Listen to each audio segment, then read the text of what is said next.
Hello, everybody, and welcome to Patriotic Weekly Review, episode number 36. And we are here tonight with the excellent Keith Woods. We've got a very, very important show tonight, but we've also got quite a somber show tonight because our other resident panelist, Dr. Patrick Slattery, he's not here yet, as usual. He is slightly late for the show. But it is his last show. And yes, you heard that right. Dr. Patrick Slattery is unfortunately leaving the show this evening. This will be his last appearance for the foreseeable future. Now, this isn't something, there's not been a big fallout. There's no drama. There isn't any bad blood. Nothing terrible has happened. We haven't had any fallings out. Patrick, as everyone knows, has worked absolutely tirelessly for the past few years. And Patrick's also been the longest serving panelist on not Patriotic Weekly Review, but on the Patriotic Weekly Review and the show's precursor, Tutar. Now, Patrick was on Tutar before even Jason joined. Here's the man himself. We're just discussing you, Patrick. And Patrick was around when Tutar was actually hosted on Bree's channel. So was I around before Jason? Yes, you were. Oh, I know. The longest serving of the now three amigos, and you were, I believe, you were around. Well, you were around sometime. I looked back and I went through some of the old show notes of the ones that I've got, and I found that you were around sometime between sort of episode 30 and 40 is when you came in, episode 30 to 40 of Tutar. Now, obviously, we're on episode 36 of PWR now, which started after episode 100 of Tutar, which is when we rebranded. So you've done almost 100 episodes of this show. So that means nearly 2 years of shows here with me. And that's a long time. Patrick's been, absolutely fantastic. And not only that, but he does Stormfront every day. He does Dr. David Duke every day. He does his own daily show as well. So some days he's doing sort of 4, 5, 6 hours of I must be retarded. How? Why would I do such a thing? Well, indeed, and now we have this scheduling conflict because obviously you have to earn a living. Your real life job has to come first. So yeah, I mean, being a Russian shill just doesn't pay the bills. Have you seen that ruble exchange rate? I mean, my God. Oh God. So with it being Patrick's last show, he thinks tonight is the time that he's going to kick the hornet's nest. The hornet's nest has been kicked. I'm leaving, a scheduling conflict. I need to spend more time with my dog, that type of thing. I saw today they removed the entire Russian government. Did you see that? Is that related to Patrick leaving? I engineered that from behind the scenes. You found a new role. Yeah, no, they're going to appoint me as the next prime minister. I don't know if we're going to talk about it. I don't have any deep insights on it, but it's an important story that's probably not going to get talked about. Well, tonight we do have quite a few stories. We have 3 main stories that I want to talk about. I want to sort of tidy up on our thoughts on Iran. And Keith has been having some real hot takes on Iran over on Twitter in the last few days. And he's really been a voice for reason. And I want to talk a bit about that. I obviously want to talk about this latest expose in Manchester, where we've seen another huge grooming scandal. Nearly 60 girls horrifically abused by nearly 100 men, and police and social services turned an absolute blind eye to this because they don't care about the girls. All they care about is political correctness and keeping up appearances. So we need to talk about that. And interestingly, the biggest thing in the British press over the last week has, of course, been the collapse of the royal family, the fact that Meghan Markle has already fled to Canada.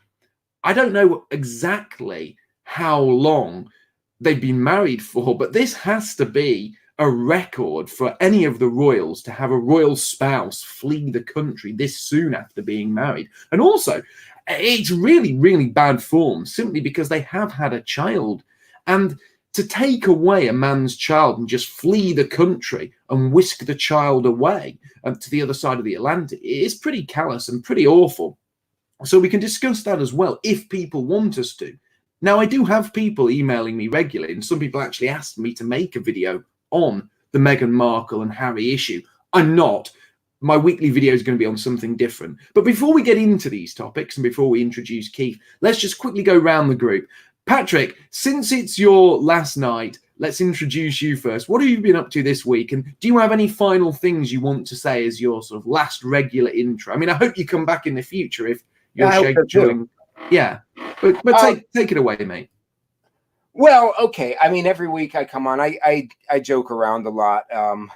Sometimes I joke around more than people seem to understand. But I don't actually go around the country making appearances and talking about the Co-Certified app. I'm not really friends with LeBron James and all of the various stuff that I've said over the past couple of years. But I do think I will take this last opportunity to show for Co-Certified. It's an app that lets you know. Well, it gives you lists of food that is not kosher certified, and it seems like a small thing, and it's kind of a small thing in a way, but it's kind of a big thing. You are what you eat, and it's a big thing in that I do think it's a template. This app is a template for disseminating knowledge on important subjects, in particular, important subjects pertaining to Jewish power. And yeah, in the big scope of Jewish power, I'm not saying that the Union of Orthodox Rabbis, which is one of the main kosher certification organizations, I'm not saying that they secretly rule the world and pull all the strings behind the scenes. But, it's my view of Jewish power is it's very, very decentralized. They're one very, very small segment of it, but it's interwoven into the big web of Jewish power, and disseminating information about this. It's a template for disseminating information on a bunch of other things, for being able to communicate.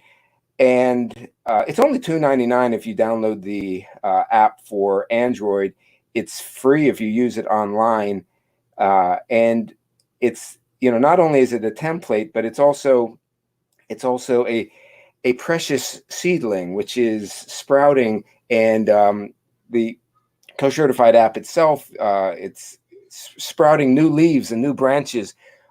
You can find out which sponsors have been boycotting the Tucker Carlson show or quitting the Tucker Carlson show because he gets closer and closer to talking about taboo topics.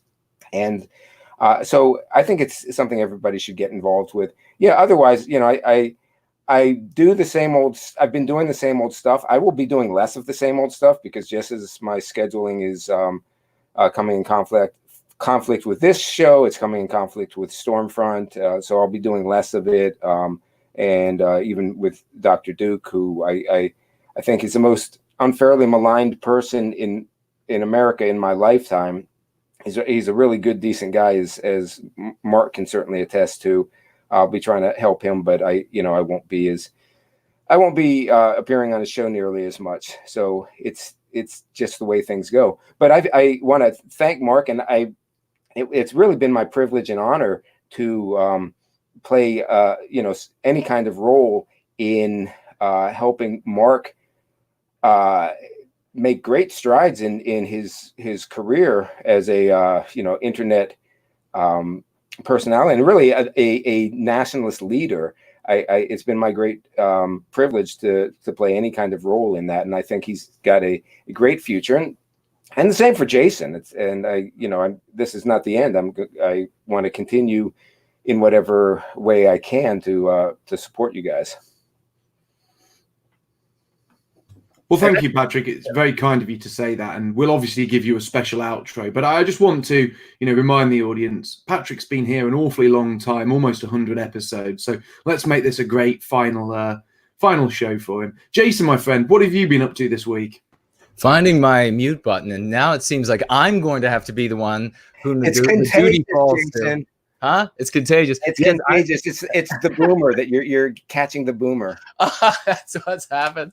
I have caught the boomer, and the duty of not being able to find. See, this was something that the three of us really discussed at length. Was one of us had to have the duty of being the boomer on the show. You really don't know how actually young Dr. Patrick Slattery is. I've got the most experience at it. Yes. So we had to, we decided, he decided he would fall on his own petard and he would be the one who was unable to find the mute button. And now the duty is going to have to follow to me as I'm the junior one here. But Patrick, I really want to say it's been an absolute deep honor to be able to work for you work with you in the service of white well-being. I thank you deeply for your service to white well-being, good sir. And I absolutely look forward to working together again in the future, even at irregular intervals. You have been a great stand-up guy, always an honorable person, and that's why it's been an honor to work with you, and the kind of guy who can take some ribbing. That's what I like to do, so that's always my kind of person.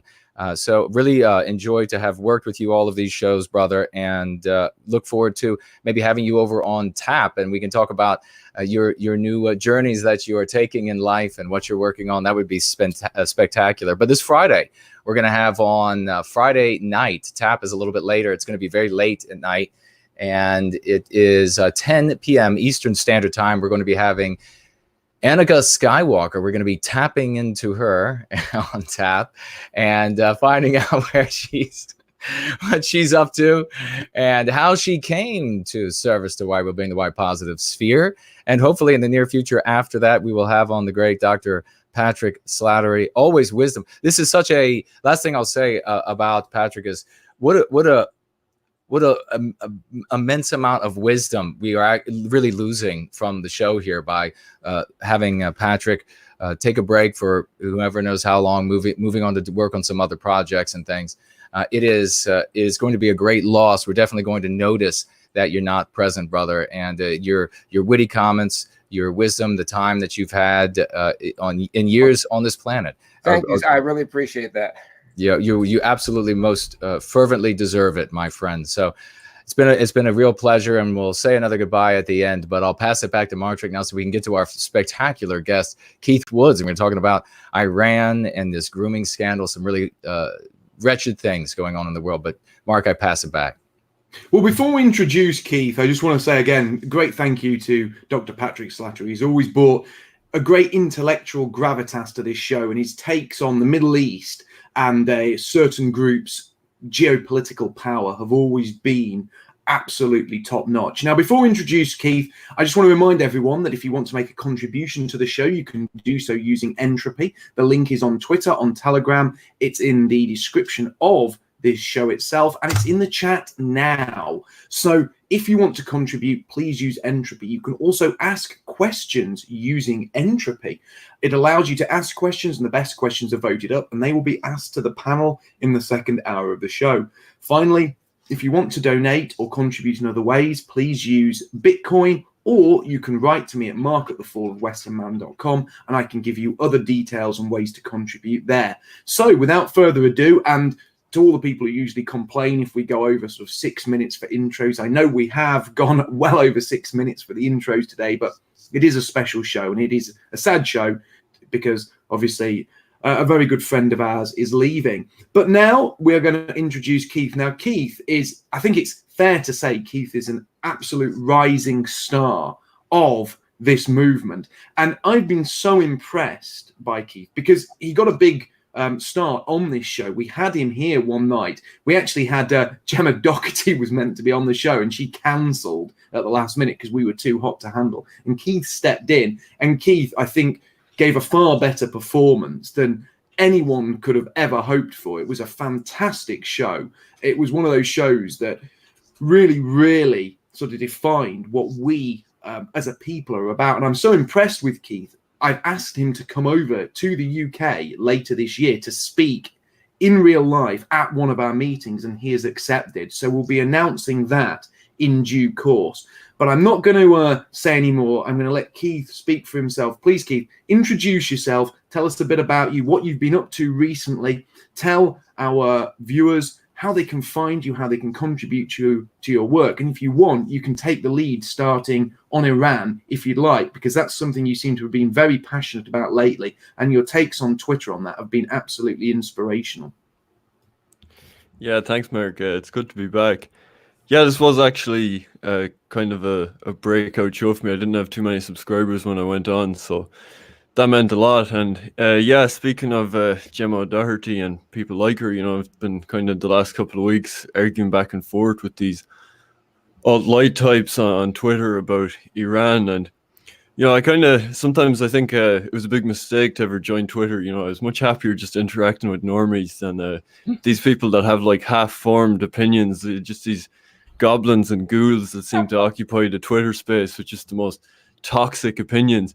And it does tie into the abuse scandal and the report that came out today, because, the whole time I was arguing with some of these people about Iran, these people, we should glass the Middle East, we should bomb Iran, screw the Muslims, whatever, just bomb them all. It did occur to me, these same people probably said absolutely nothing about the grooming gangs operating in their own countries, foreigners in their own countries abusing and raping girls, their own people, and they were probably silent on that. But then, to see the same people, these alt-light types that would be completely silent on these issues, suddenly start waving the flag of war when it comes to a country 7,500 miles away, it is a bit sickening. So it's interesting tonight that we can bring those two topics up together, because I think issues like this really just expose the hypocrisy of some people involved in this movement, or that claim to be in this movement. And maybe it was beneficial in a way, because the Iran situation kind of separated the wheat from the chaff. And I see now, before I came on, I think grooming gangs, hashtag grooming gangs, is actually trending in the UK. So, but I mean, that was kind of a, there's a trend in Ireland, a country that's just sort of being introduced to multiculturalism. A lot of people say, well, just wait for it. Just wait. Someday there'll be an event. Someday people will notice the rise in crime, or someday there'll be a scandal, and people, there'll just be an uprising against this. But then you look at the UK and you see something like the Rotherham scandal, and that to me is like, I look at that and I'm like, how were people not on the streets over this? How was there not a revolution over this? But the system carries on, and people stay silent, and that's what it's just a reminder that why this fight is so important, and why we have to keep doing what we're doing, because this just shows the absolute pure evil we're fighting. Mm-hmm. Well, I want to start this really. You've kicked it off really well, but one of the first things I've got to say about this, I've always been loath to use the term boomer, because I hate the idea of this generation gap. The generation gap was actually created by our enemies to destroy our society. Culture is passed down from generation to generation. So is morality, so are traditions. And when you create a generation gap, you actually prevent your culture, your traditions, and your morality being passed down from the elders of any society, group, community, family to the next generation. So a generation gap was something that was very, very damaging to people in the Western world. And it was created by people who run Hollywood, who run the media, who run the press, that bombarded young people with this idea that they had to rebel against their role models, against their fathers, against their teachers, against the community leaders that they once looked up to. And there was this idea that these older people were sort of silly old boomers, that they were, out of touch, that they didn't understand the world, and they had nothing to teach young people. And I've always poured scorn on that idea, because ultimately it has been detrimental to the West.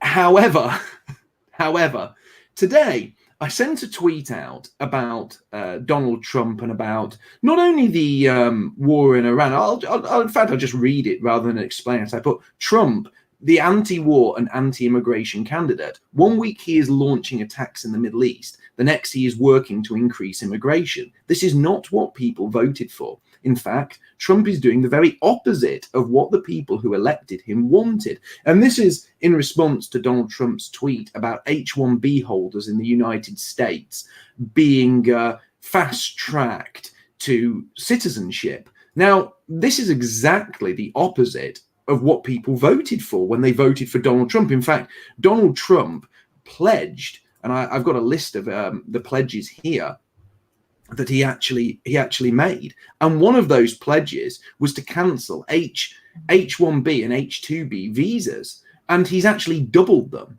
Now that is a real betrayal of his voters. But when you look, and this was actually retweeted by Ann Coulter. I really like Ann Coulter. I think she's been she was a great voice of reason in the run up to Trump's election, and she's been great afterwards in holding Trump's feet to the fire and trying to get him to follow through on his promises.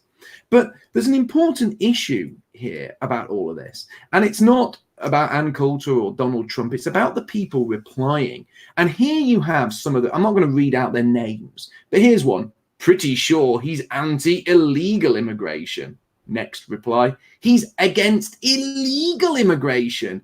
BTW, H-1B visas are for temporary stay, good for 3 years, for specialized workers, the employer sponsors. Big difference there, dude.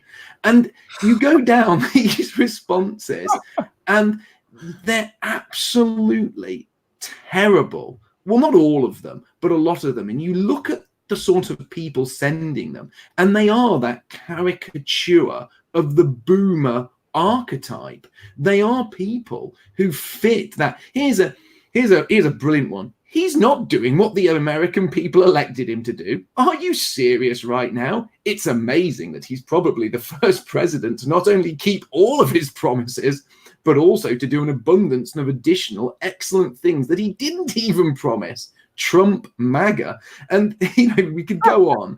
We could go on more and more and more here, because there's so many of these sort of, for want of a better term, boomerish tweets. But this is what you're sort of seeing. And one thing I will say about these people, they've built a cult around Donald Trump, and they seem to have forgotten everything he said in the run-up to his election. What's your thoughts on that, Keith? Because you said you've been doing battle with these sort of Twitter boomers, for want of a better term, and they've been driving you up the wall. Well, I got the full 2 barrels from them all earlier today. Yeah, I think like what you see with the boomers, what's so frustrating is they're just completely stuck in what some people would call the kosher sandwich. Like they're just completely stuck in the precepts given to them by the establishment, where your choices are Democrat or Republican. And so they'll just completely reactively defend Donald Trump. And if you point out, like, he's breaking his promises, he's doing this, it always goes back to, well, Obama was worse, or they'll start talking about Hillary. And it is, like, it's kind of scary in a way, because if it wasn't for the internet, we might all be stuck in this toxic binary.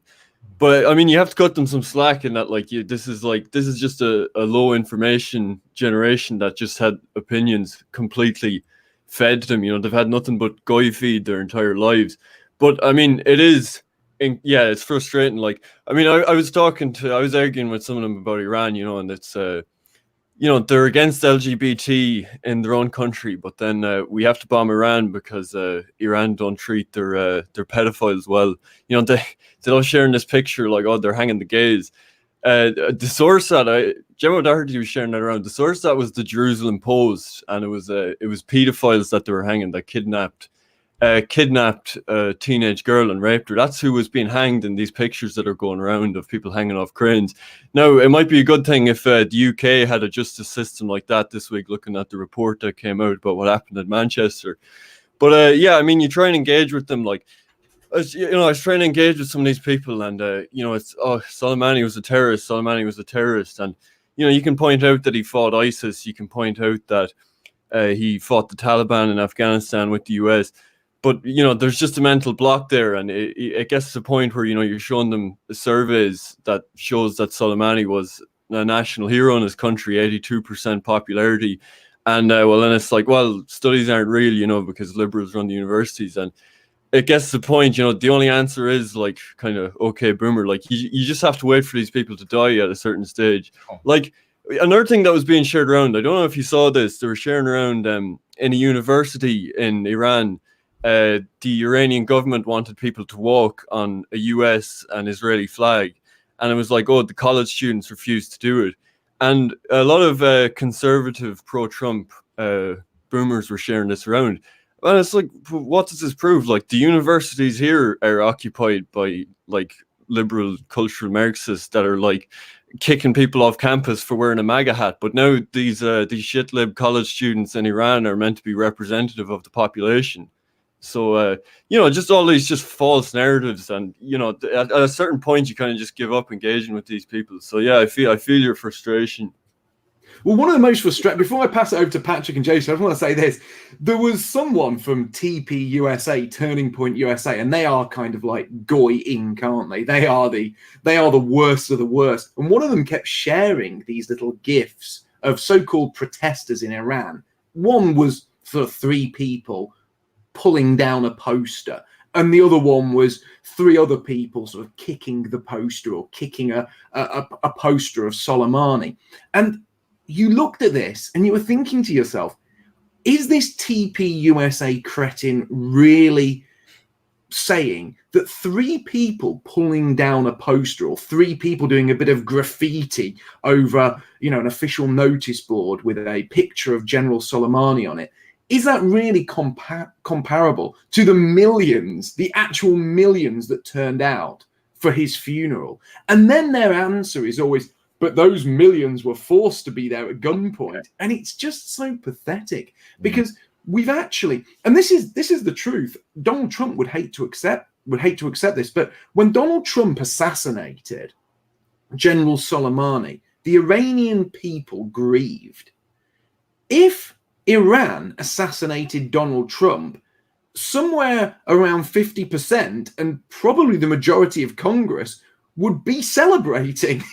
That's an unfortunate fact. But I'll throw it over to Jason and Patrick. What's your thought on this kind of, boomerish trend of everything that Trump does is correct? And, these people literally, throwing their hands up and clapping because, 1 minute a migrant, when they're illegal, is sort of, the worst thing ever, and they're going to ruin America. But give them a piece of paper with a stamp on it, and all of a sudden, they're exactly what America needs.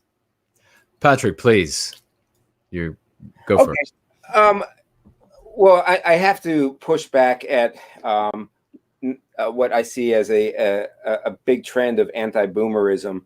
It's not to say that there's no difference between boomers and younger generations, just like I wouldn't say there's no difference between men and women or difference between other groups. But I think the anti-boomerism has reached levels that are really unconstructive. And as a boomer myself, well, first of all, there's the observation that boomers are low information, and which is true. But when you get down to it, the population in general is very low information. People of, when we talk about boomers, I mean, demographically in the United States, it's people born between 1946, the year after the war ended and the troops were demobilized, and they went back home and started having babies again after the Depression and the war. So you had a baby boom. That's what the word comes from. And you had similar phenomena in other countries. And lasting for 18 years or so until about the mid 1960s. People born between those eras, and if you were born in that period, you grew up, and there was in the United States there was 3 networks. There was a newspaper or 2 in town, so you might have a newspaper, you might have the 3 networks. People weren't even listening to the radio that much anymore. So there was a narrow band of information. Of course, nowadays there's a huge amount of information out there, but I think everybody would agree that not very much of the information is very good. So you could spend your entire day surfing from one internet site to another, or Twitter feed or social media, and there's a very good chance that you would still be very, very low information. So that's one point. Another point is that most people, regardless of their generation, most people are followers.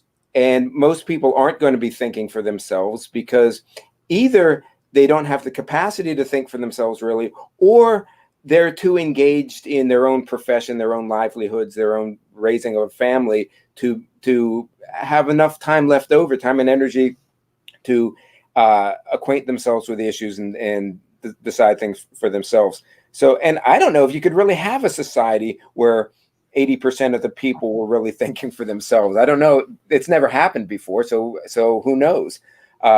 So yeah, now there's definitely a trend of, and if you did demographic surveys, you'd probably find that Donald Trump, well, he's a lot more popular among whites than among blacks. He's a lot more popular among men than among women. And he would be a lot more popular among older people than among younger people. All three of those are true. Now, I don't see people knocking white people for supporting Trump to the extent that they would knock boomers or, men. But so there are now, as for there is absolutely, and you all have your finger on the pulse, you're correctly identifying this knee-jerk response.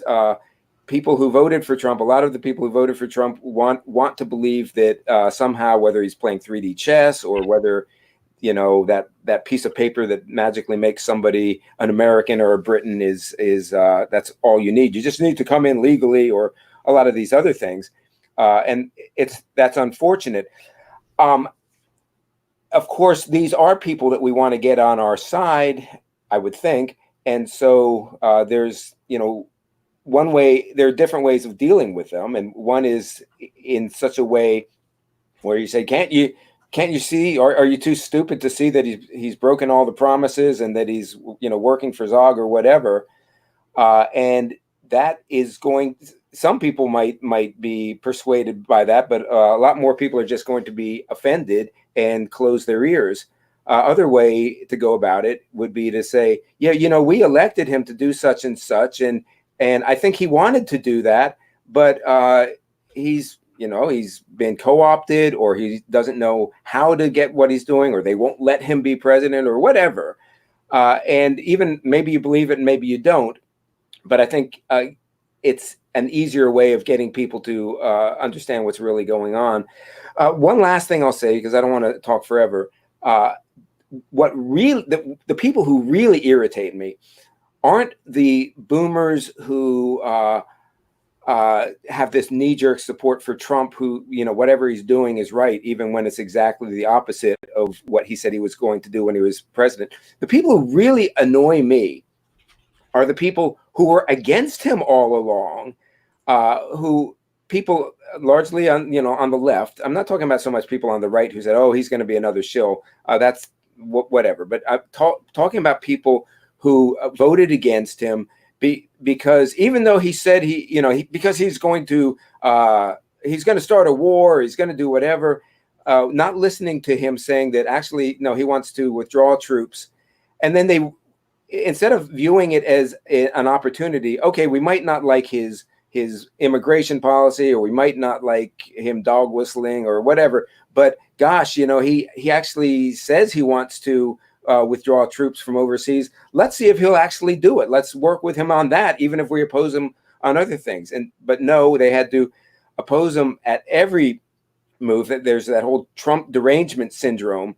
And now to hear some of these people, like the Young Turks or whomever, gloat and say, we said he was going to start a war, and there he is starting a war, when these are often the very same people who would criticize him if he said he wanted to withdraw from Syria. Oh, you're abandoning the Kurds or whatever. So that's where my ire really lies. So, Jason, what do you think? Well, I will briefly give my thoughts so we can get back to Keith and his intense knowledge, deep knowledge of all things Iranian and the war and this sort of business. When it comes to boomers, what really the issue is, I think, is that number one, there is confirmation bias working in overdrive. We've come to believe that there is a certain behavior and a certain stance. And then when we see that behavior or stance from people of a certain age group, we then end up saying, aha, this is confirmed that it's this particular group. The other thing is that, and this is the cause of this, is the differences really are in the different meme pathogens that at different times are applied to the population. So a certain set of anti-white meme pathogens are applied, people are infected with them, and then that's the language they speak with. And then as that language is moved past with newer meme pathogens, that language seems antiquated. Rest assured, the people who call themselves Zoomers or whatever they want to call themselves today, at some point, they are going to sound as antiquated and as stuck in anti-white sentimentality and ideology, etc., as those who are considered boomers today. There's no division in service to white well-being between the different ages, birth dates, and this sort of business, because what matters here is service to white well-being. So you have confirmation bias. You also have the different sets of meme pathogens that are applied to them. And then you also have the desire to pass the buck. People can't get the job done today. They can't make change today. And why can't they make the change? It's because of this other group. It's this age group of people. They're just in the way and it's all their fault. That's why we can't do anything. That is called passing the buck where I'm from. And it's just an excuse to not get to the objective. If you're going to set an objective, and in this case, it is to recapture our destiny, then nothing can get in your way because no excuse matters. There is no excuse. You burn the ship so you can't sail back. You have to go forward and achieve this success. So I never blame the people of an earlier generation, especially because you have all this. Why didn't they stop the Immigration Act? And why didn't they do this? Why didn't they do that? Well, why don't you close the border? Zoomer, why don't you do all of these things that need to be done? Well, because you are as much of a loser as they were losers. We have to come together as an entire people and work together for the welfare, well-being of our people and recapture our destiny. Now, if you do want to hear about some hijinks of older people, you can purchase my novella called It's a Comedy, Damn It, and you'll have a great laugh at the expense of two older gentlemen who compete in the beauty of their gardens. And I will drop the link for that, and I'll pass it back to Mark so we can get on to something more serious. Well, Keith, is there anything you'd like to add to this before we segue into the next topic? Because I've got quite a nice segue coming up here. So, but if you want to add something, feel free. Well, are we sticking with Iran, or are you moving on from that? Because if we're moving on from Iran, I'll just get something else in. Well, no, we're going to move on from Iran. But if you want to add anything to it or close this topic, the floor's completely yours for any further observations or opinions on what we've. Yeah, well, just in regards to Iran, you know, a lot of people were surprised to see that nationalists were defending Iran against Trump and against Zog. And, you know, to me, there's no contradiction. I mean, there is a kind of an attitude on the right, or an attitude in nationalist circles that, like, we'll reject globalism and we'll bury our heads in the sand, and, you know, I'll just focus on, you know, no migrants into my country and that's it. But, you know, whether you like it or not, we do live in a globalized world, and there are people that are carrying on the same struggle as us across the world. And Soleimani was really one of those people. And, you know, for a nationalist to look at someone like Soleimani, I mean, he was fighting the exact same forces that we are fighting. I mean, it's funny, if you see Press TV, Iranian state television, it looks like my BitChute feed, the people they have on. You know, they bring on E. Michael Jones and Ryan Dawson and these people. And, you know, the Iranians are very aware of what's going on and who the enemy is. And if you look at the life of Soleimani, you know, he fought Zog across the region. You know, he knocked him out of Syria. He knocked him out of Iraq, Afghanistan, various regions, and he created this arc of influence to oppose Zionist and American hegemony in the Middle East. So, you know, Soleimani, you know, there's no reason a racist can't have respect for a man of another race. And Soleimani was a kind of national hero. And on the other side of things, then, you see people that reject nationalism but try and appeal to the sentiment of nationalists. People like Stefan Molyneux, Paul Joseph Watson, Sergen of Akkad. And then these people are saber rattling for war. And, you know, they try, and this is a way of them to get prestige and to appeal to sort of jingoist patriotic sentiment without being a nationalist, because, you know, they're scared of getting deplatformed, they're scared of being called a racist, they're scared of committing to anything real. And so instead they sublimate it into Zionism and into saber rattling about murdering a man 7,500 miles away. And to me, it reflects nothing but cowardice on their part. And I don't think it's admirable at all. And I think those people like Paul Joseph Watson, like Sergen Vakad, should be completely ashamed of themselves. And as usual, the alt-right want to play both sides of this. They want to stay on the fence. They want to appeal to nationalists. They want to appeal to liberals. And so, they'll advocate assassinating a man who was essentially the Secretary of State of Iran. And then they'll say that they're against war in the Middle East. And so, if nothing else, I hope that this whole event has kind of highlighted the hypocrisy of these people and the dead end that is the alt-right, that is this kind of national liberalism. I think the more time goes on and heading into the 2020 election in the United States, we're going to realize that all our old political binaries are dead, and the only choices now are nationalism and racialism versus Zionist globalism. And this is just another event, I think, that highlights that. Well, thank you for that, Keith. I agree wholeheartedly. And I put it to a few people who I'm sort of close with, who write to me as to what they would like this week's video, my weekly video, to be on. And I'm doing it on the topic of the case against war with Iran. And it's going to explain everything in quite some detail in one sort of longer hot take, so people can share that with friends and family. And it can really sum up a genuine nationalist position on this very issue. So I hope you all look forward to that, and I hope you'll actually watch it. My last couple of videos, I'm not sure if the notifications are getting out for people, but my last couple of videos, the one about the screen time affecting children's minds, and the one about the police officer, the diversity hire, who ended up being arrested for crimes against children. Those videos haven't been greatly viewed. Now, usually videos that I did like that would be seen 100,000 times, but at the moment I'm getting quite low views. So if you want to share those, if you want to watch them, if you haven't seen those videos, please make sure you have checked the bell and that you're subscribed to the channel so you do get notifications. Now, moving on, and we want to segue into this because this is a great point to do so. We've got a huge problem in the UK that everyone is aware of, this grooming scandal. Now, in 2019, last year, there was almost 19,000 English girls abused by grooming gangs. Now, that's a phenomenal number, isn't it? And the grooming scandal's been going on since the late 70s. So it's easily fair to say that there will now be well over 100,000 girls who have been victims of this. Some people estimate that to be much higher, closer to 1 million. And this problem is blighting England especially.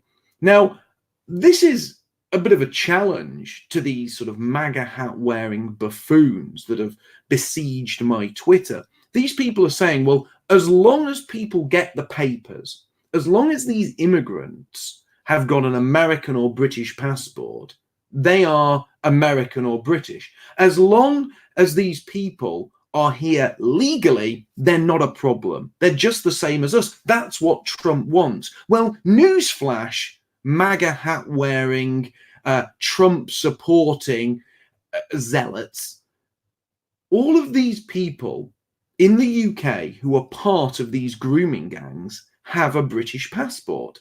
They are, according to the British state and according to the metric with which we measure nationality, those people are British. All of the men abusing these tens of thousands of English girls every year are British. They hold British passports. They are, by your metric, by the MAGA hat-wearing metric, the sort of people we want. They're not a problem because they are here legally. Yet they are abusing tens of thousands of English girls every year. And this is a case that proves that legal immigration is no better than illegal immigration in many cases, because all you're doing, you're not changing the nature of the people who come here. You're not changing the mentality or the culture of the people who have settled here. You're just giving them a piece of paper. That makes no difference. It makes nothing. And it also proves as well that the British state are so absolutely slavishly committed to multiculturalism, to political correctness, to this idea that these these legal immigrants do nothing wrong and are just as British as us, that they were covering this up. Now, in this particular case, 57 girls were ritually abused by 97 men, and both the police and social services covered this up. And very sadly, the girl who is pictured on the thumbnail for this show, her name is Victoria, she's now dead. And she's dead because the police and social services repeatedly silenced her when she went to them with details of her torture, of her abuse, and of her rape. Now, this is what legal immigration has done to Britain. And all of the people that Trump is giving these visas to, what seeds is he sowing? What nightmare is going to come from that further down the line? I don't know, but we can see what nightmare has come about in Britain because of legal immigration. It hasn't made the country better. It hasn't enriched us. In fact, it's created such a nightmare. And this nightmare now is so endemic in our society that the establishment, the police, the councils, the politicians, the social workers are all covering up the truth because they fear the effect it will have if English and British people, the indigenous people, find out the extent of the abuse that's gone on. And I think this is a chilling message to those MAGA hat wearing Trump supporters that are now cheering legal immigration, that isn't working, that it doesn't work, that it actually causes just as much damage as the illegal immigration that the Democrats and the far left want as well. Anyway, Keith, what's your thoughts on this grooming scandal and also on this very, very serious issue that all these people here legally that are now classed as British are the ones doing the damage? Yeah, well, it was really harrowing reading up on this today. Before anything, I'd just actually plug a video, not by myself, but by Morgoth's Review. It's a BitChute exclusive, so, it's a spicy one. It's called Anarcho Tyranny UK. So if you go to Morgoth's Review's BitChute channel, that's well worth checking out his take on this and the myth of white privilege when put next to this case. And can subscribe to my own BitChute, of course, bitchute.com/channel/Keith Woods. But yeah, I mean, there's just no getting away from race in this. And this is, again, another one of these issues where people's ideology is just completely blinding them. I mean, you talk about rape epidemics and you look at the rape capitals of the world, it's South Africa, Botswana, Lesotho, Sweden has a massive rape epidemic now. But people that I've seen some Tommy Robinson types trying to turn this back on Islam, and I just think, I mean, that ship has completely sailed. For an example, India has more of a problem with its neighbor Pakistan, despite India being a secular democracy. And there was people saying that this is a Muslim problem because, I don't know, there's something in the Quran about it's okay to take non-Muslim girls, and it's like this is just kind of typical of the cooked European approach where everything is about ideology, to the point that you're saying that these savages, these hordes are picking up and abusing young English girls because, they checked in the Quran first to see if it was okay according to Islamic doctrine. I mean, the levels of lying to yourself that you have to go to try and get away from race. And it's the same thing that the police officers involved in this did. The police officers, the social care workers knew about this and did nothing. The girl that inspired this case to be started, she was actually in care in Manchester, and someone that was identified as her pimp was visiting her in private accommodation 3 times a week. So, I mean, like, when you think of the horrors of this, I did a video a few months back about the horror of whaling in the Soviet Union, where entire species of whales in the North Atlantic were made extinct by the Soviet Union. And what was really disturbing about it was that they didn't actually use most of the whales. The Japanese engage in whaling, but they'll use 95% of the whale. The Soviet whaling was to fill the quotas, and everyone involved in this knew that that there was no reason for this. The people setting up the quotas knew that these were just to be matched to impress their superior. The people hunting them knew that they weren't being used. They were just killing them and leaving them in the water. There's reports of the North Atlantic being red with blood. And it was a system built on lies where the only truth was the continuation of the system. And that's what we have with liberalism and multiculturalism. Carl Schmitt said that all politics is defined by the friend-enemy distinction. And traditionally, the enemy was the outsider and the friend was your fellow countryman. And liberalism and multiculturalism has inverted this and has told us that this is evil, but it still has to define itself by an enemy. And so the enemy becomes anyone that's opposed to egalitarianism, anyone that's opposed to the universalism of liberalism. And so when someone like Morgoth's Review goes on Twitter and decries what happened, you see blue check liberal journalists arguing with him in the comments, well, why did you mention the race of these people? And so what you see is, what's so toxic about this system is it's just as totalitarian. It's just as evil as the Soviet system, but it's removed the friend-enemy distinction. So now the enemy is anyone that has a dissenting opinion. And in that sense, it's more totalitarian than any system in history, because now anyone that's outside this paradigm of universalism is an enemy. And at the same time, it's removed this distinction of the outsider. And so anyone that will even point out the race of these people is instantly held up as an enemy. And just as in the Soviet system, these police officers, these social workers, they knew what was going on. They know that this is race related. But the ultimate truth of the survival of this toxic system comes ahead of any of that. And just a final point, just to show how really toxic this is. I don't know if you saw this. I shared it on Twitter. There's a test that people in the UK have to do to work for a council or to work any government job. And one of the questions on the questionnaire is, were grooming gangs mostly Asian, Pakistani? And if you answer yes, you're told that that's the wrong answer, and you're told that the media just reported more on Asian and Pakistani men involved.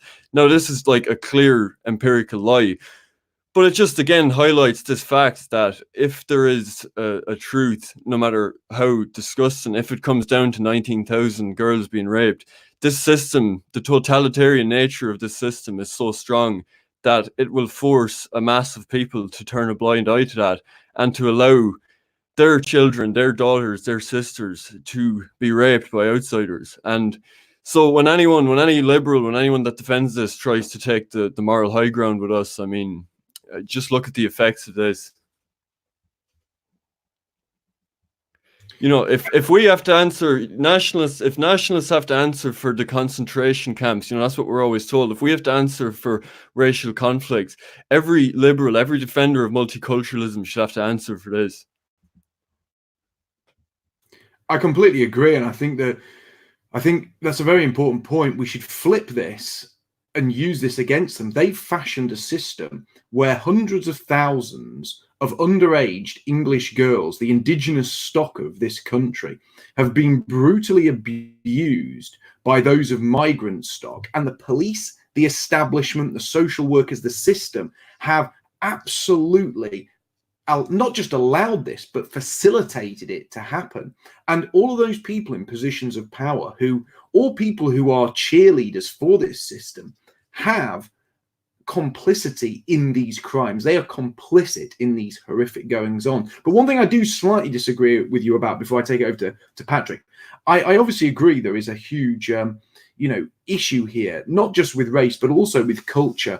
And one thing I will say is that within these Islamic communities, the entire community, in some cases, were complicit in this, and they knowingly targeted people outside of their community. And I think this is definitely twofold. I'm certainly not saying that you're wrong in what you said. I'm certainly not saying, the sort of Tommy Tards are correct or the Civnats are correct, that this is all just ideology. It's not. I think there is, though, a mixture. I think this is an ethnic problem in that it is both religious and racial at the same time. And when you look at the people, they are overwhelmingly Muslims from originally of Pakistani origin. So I think there is a mix of both in there. But I'm going to throw that over to Patrick now, because I saw he unmuted, so he's clearly got something to say. And I definitely want your take tonight, Patrick. Yeah. Oh, well, it's interesting. And just a clarification on Trump. When Trump was campaigning for president, before he became president, it was he would equivocate from time to time, and sometimes he'd say different things would come out of different sides of his mouth. That's his nature, by the way. I mean, it's most politicians are like that, but Trump would be like that even if he wasn't a politician. I mean, he just says all sorts of things. But he did release a plan. I believe it was shortly, like within a couple of weeks of his nomination, after his nomination at the Republican National Convention, his campaign released something like a 14-point plan. It was a major plan, and it was an immigration policy, but didn't aim just at illegal immigration. It aimed at legal immigration. It included ending birthright citizenship.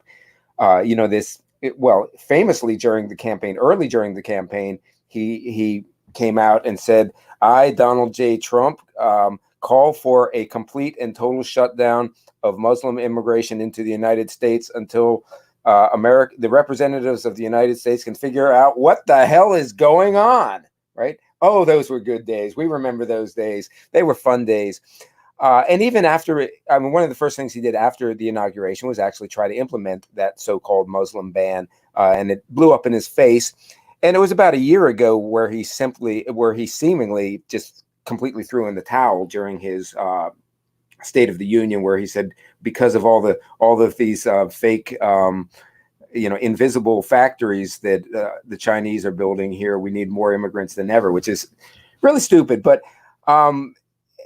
so even, there are people who will say, yeah, as long as it's legal. But that wasn't even always Trump's position. He was opposed to a lot of the legal immigration as well. Here's one thing. This is real boomer wisdom. This is the type of thing you're going to miss when I'm gone. Back in my days, if we needed to go somewhere, we used to hitchhike, right? So hitchhiking, I don't think it's really a thing anymore. I hitchhiked. I hitchhiked in America. I hitchhiked in Canada. I hitchhiked in Asia, and I hitchhiked in China and Spain and Africa. Not Africa. I mean Morocco, which kids don't try that at home, by the way. All over the place. And sometimes you just stand out there by the side of the road and you stick out a thumb, but there are strategies, and you might hold up a sign with a destination on it. Now, let's just say it's cold winter and you're in New Jersey and you think you want to get that nice Miami Beach sunshine. You want to hitchhike to Miami. Well, you could get out go to the Paramus Paramus exit of I-95 and hold up a sign saying Miami Beach. Well, what's going to happen? The people passing you by are going to say, well, I'm not going to Miami Beach, so I'm not picking that guy up. Or, well, I am going to Miami, but I don't know that guy. Do I want to be stuck in a car with him for 20 hours or 30 hours? And so to be strategic, you might hold up a sign saying Delaware Memorial Bridge or Trenton or something that's just an hour down the road. And maybe you'll only go an hour down the road, and maybe the person will be going farther and will take you farther.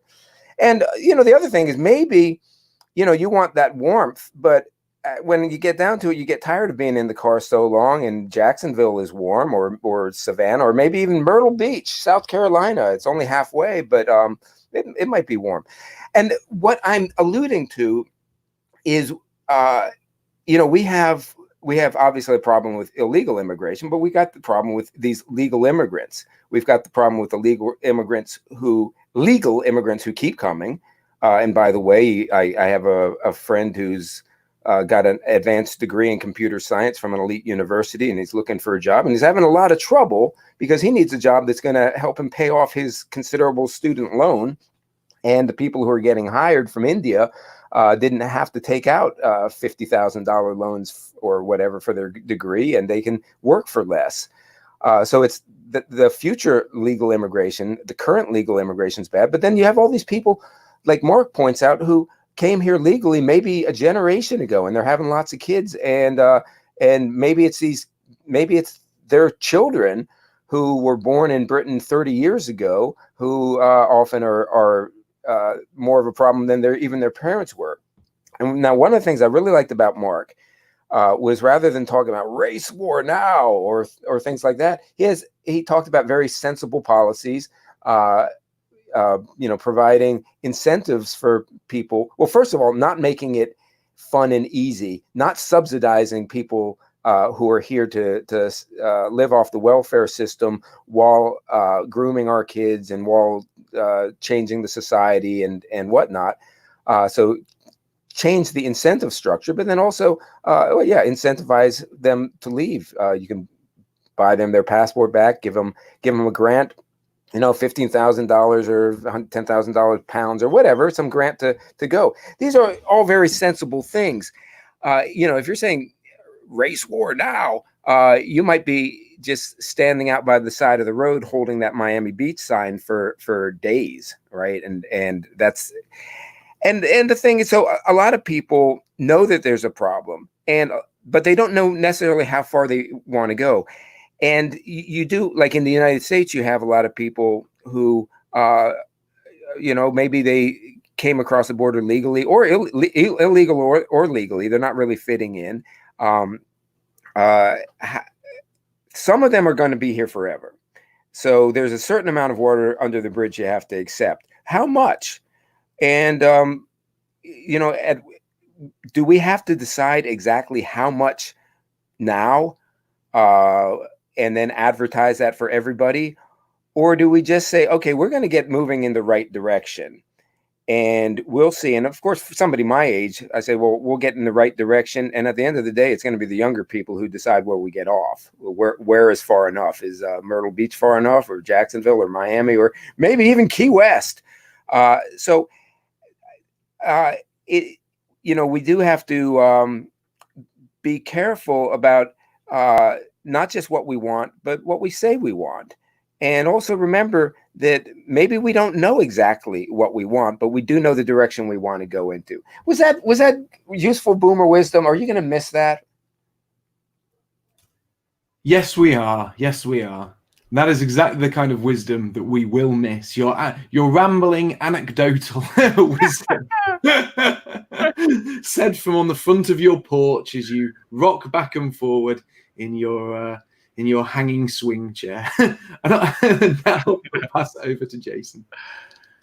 Okay, well, I'll say this: why are the folks in our people in the UK, the real British people, why are they not rising up to these warfare rape gangs, which is really what they are? We need to give them a proper name for what they are doing and what the actual activity is. Grooming sounds far too nice. I mean, you can groom a plant. There's so many other things you groom. You groom your hair, your mustache, your beard. These are warfare rape gangs.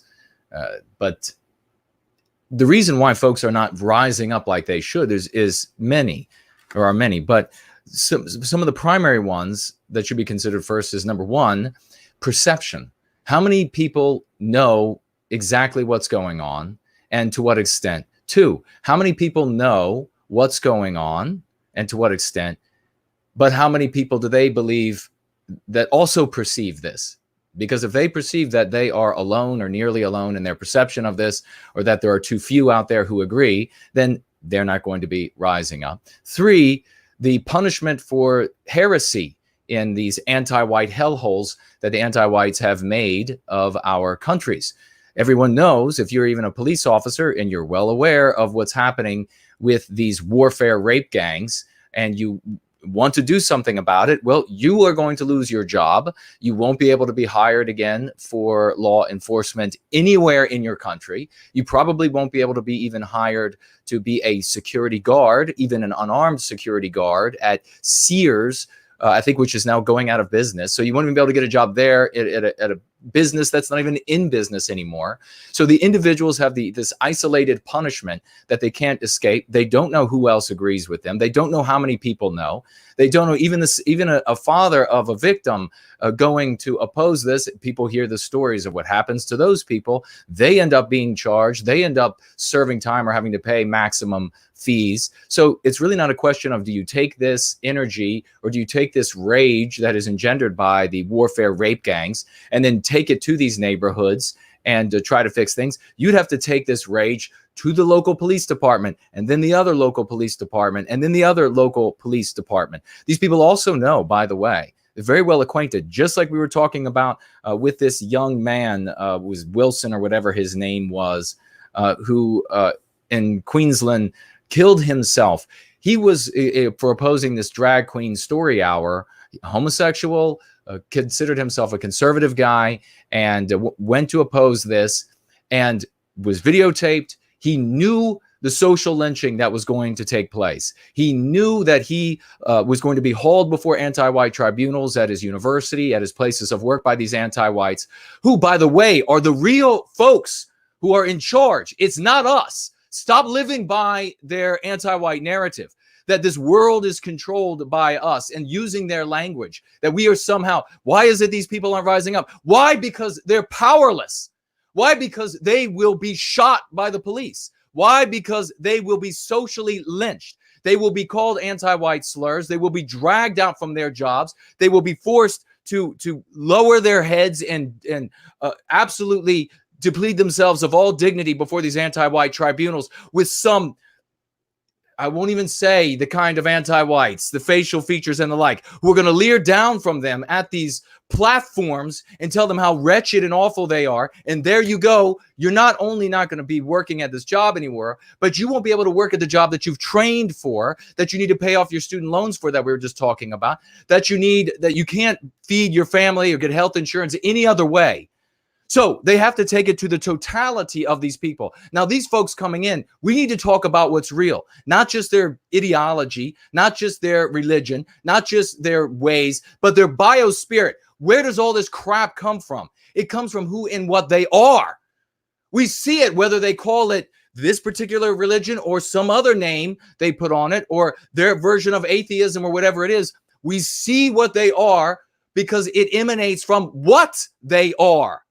And so we need to be talking about these folks, because if we don't, in this term, about their biospirits, because if we don't talk about it, we're going to continue having these vagues, our brothers and sisters out there, that are going to continue saying, yes, well, even though they're a different, totally different group of people, different biospirit, even though they're completely different, they can adopt our ways. We can give them a piece of paper that says they're British now, or says they're Australian now, or says they're American now. Then they're just like us. They've adopted our ideas. BS.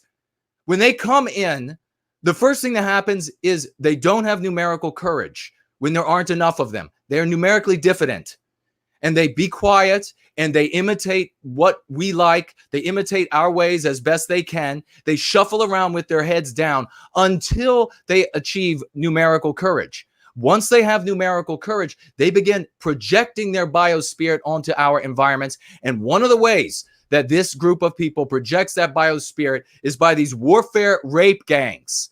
The only way they would be able to do this is if they were in great enough numbers, and they are in great enough numbers relative to the absolute pusillanimous state that our brothers and sisters are in the UK, in Australia, in the United States. That is the only reason why they're able to do this. And even if these people were better than us in every respect, they were more polite than us, more intelligent than us, more civil than us, better civilization, but they somehow build Western civilization, even though this is a magnification and a projection of what we are inside of us. Even if they somehow magically could make a better Western civilization, they would still be in disharmony with us.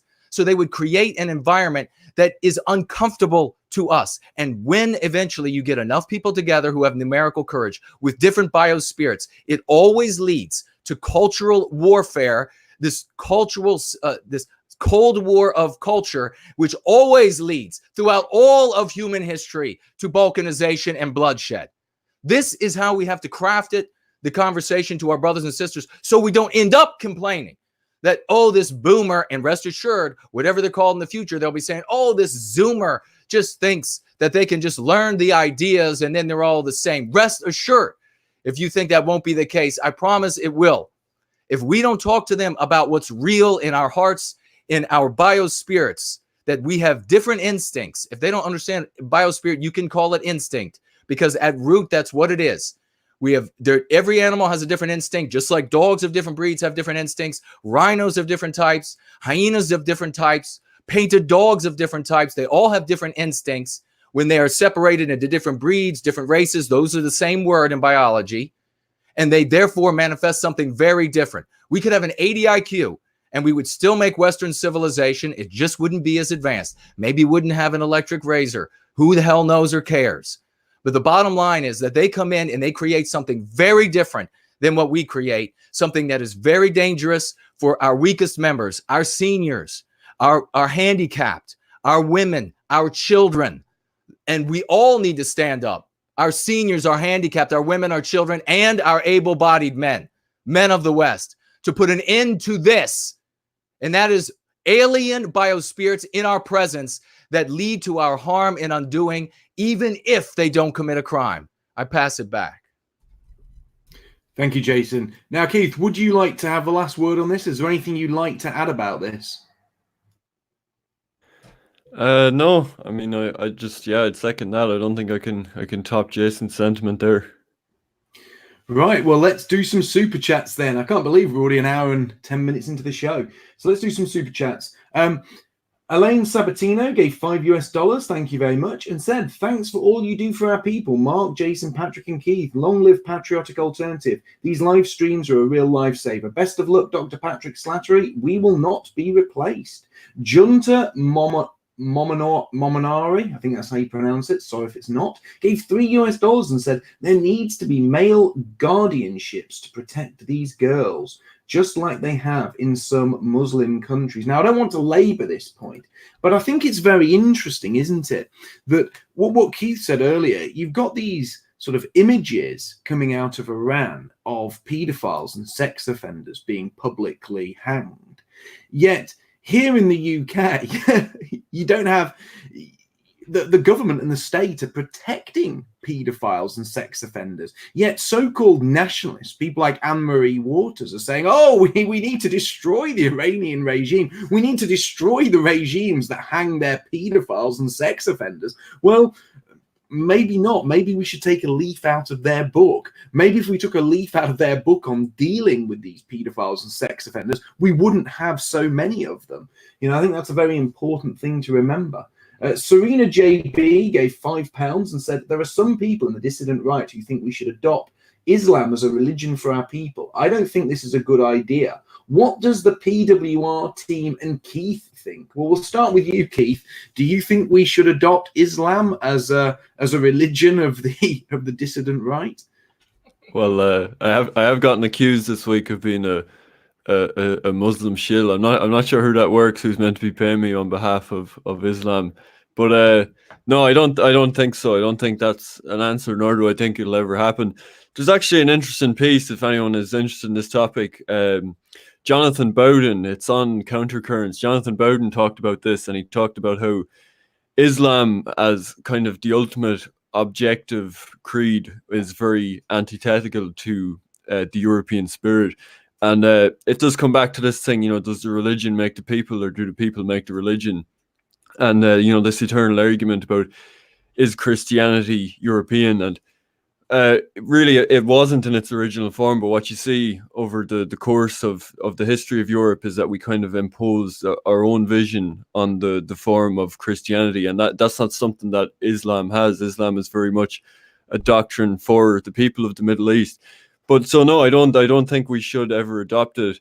But that doesn't mean either that I have a problem with people in the Middle East practicing it. And this idea that we should go on this great crusade to liberate Middle Eastern people from Islam, I don't think it would be a liberation at all. I think they're better off under Islam. And, you know, maybe you see, you know, people like to decry, you know, the harsh punishments in Islam or whatever, but, you know, maybe you see the thinking behind some of this when you see the child sex abuse scandal in Rotherham, and you see how Iran deals with these people. And I think Islam is suited to the people that have it, and I'm happy to leave them alone. And as long as we deal with immigration in our own countries, there's no reason why it would be a problem here. Yeah, I'll jump in. Keith's comments are extremely sensible, and I'll just say, really, good luck. Good luck converting everybody in Europe to anything. I don't think it's that easy. I'll pass it on to Jason. Yeah, I agree with Keith. Christianity is something that we put our stamp on. If Martians came here and gave us an ideology to white people, we would make it into something that reflected our biospirits, just as the black race, when not in contact with white people, turned Christianity into something that very much reflected who and what they were. This happening in the islands. And we, of course, see this happening with Christianity in Asia. We see this happening with Christianity in Central and South America, where there is less contact with the Western kind, with Westmen.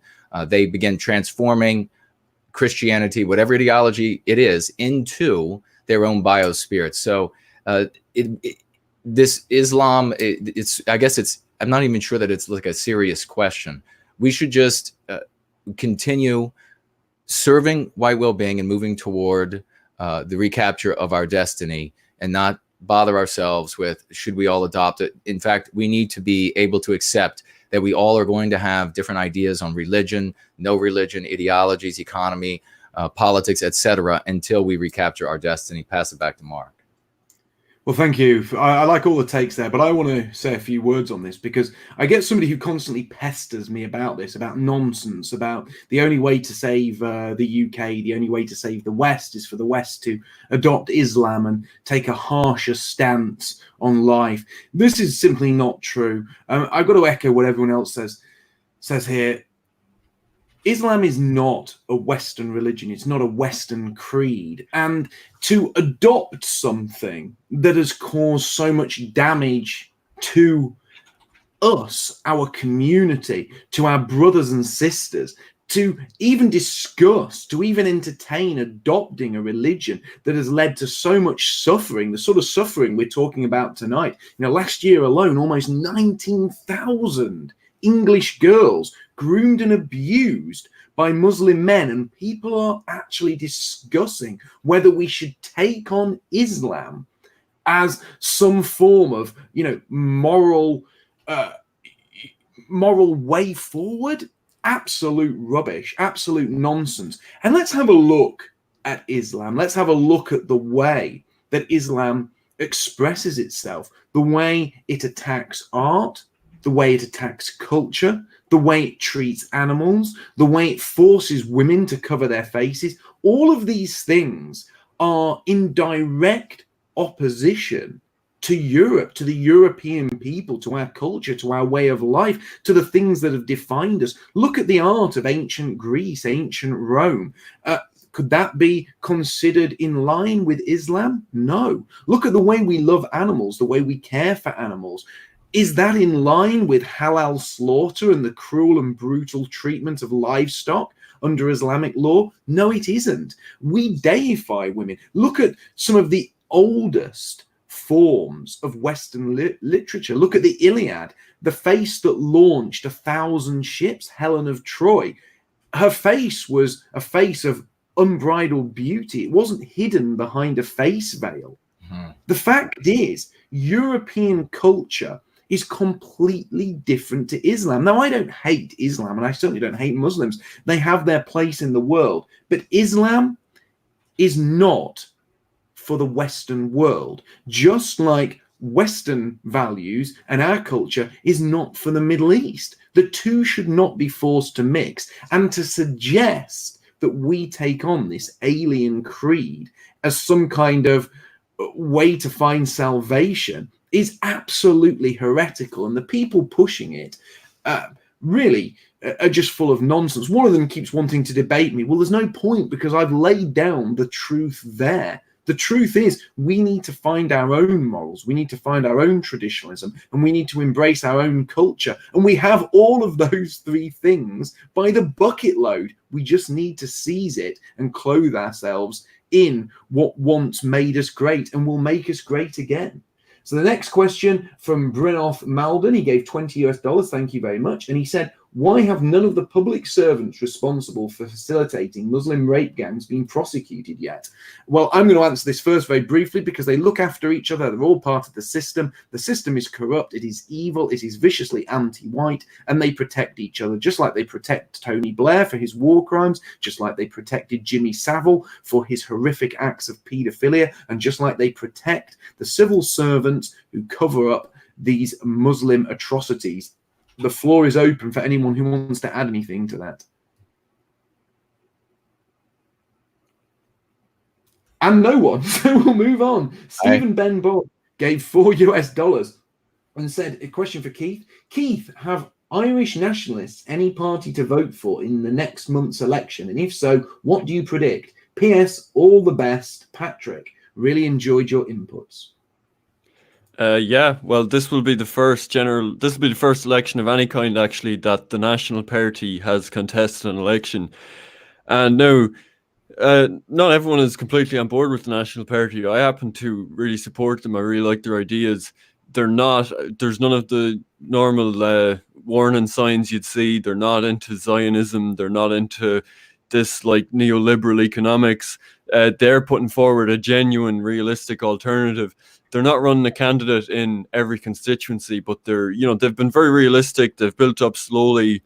They've gotten their ideas down solid, and now they're just running a small number of high quality candidates. So yeah, look up who's running in your area, and definitely support the National Party. There is another party, Irish Freedom Party, which is they're basically our UKIP. They're the only party that want to leave the EU. And a lot of nationalists gravitate to them for their anti-EU position. But the problem with IFP is they're civic nationalists and they're Zionists. They blocked me on Twitter because I called them out for supporting a neocon war with Iran. So, I mean, that tells you where their priorities are. National Party, some people don't support them because they're not advocating leaving the EU. I think they're just being realistic. There's like 90% support for membership of the EU at the minute. You have to be pragmatic as a political party when you're trying to go door to door and appeal to people. So I'd encourage everyone to vote for National Party, and if you can't vote for them, just vote for an independent. Just anyone but the ruling parties. Thank you. There's more questions for you along this line later, actually, Keith. But the next question is, his next comment is from the Thin Red Line, $10. Thank you very much, my friend. And he says, "Hail Patrick." Another goodbye for the great Patrick Slattery. Lou Duva gave $3. Thank you, Lou.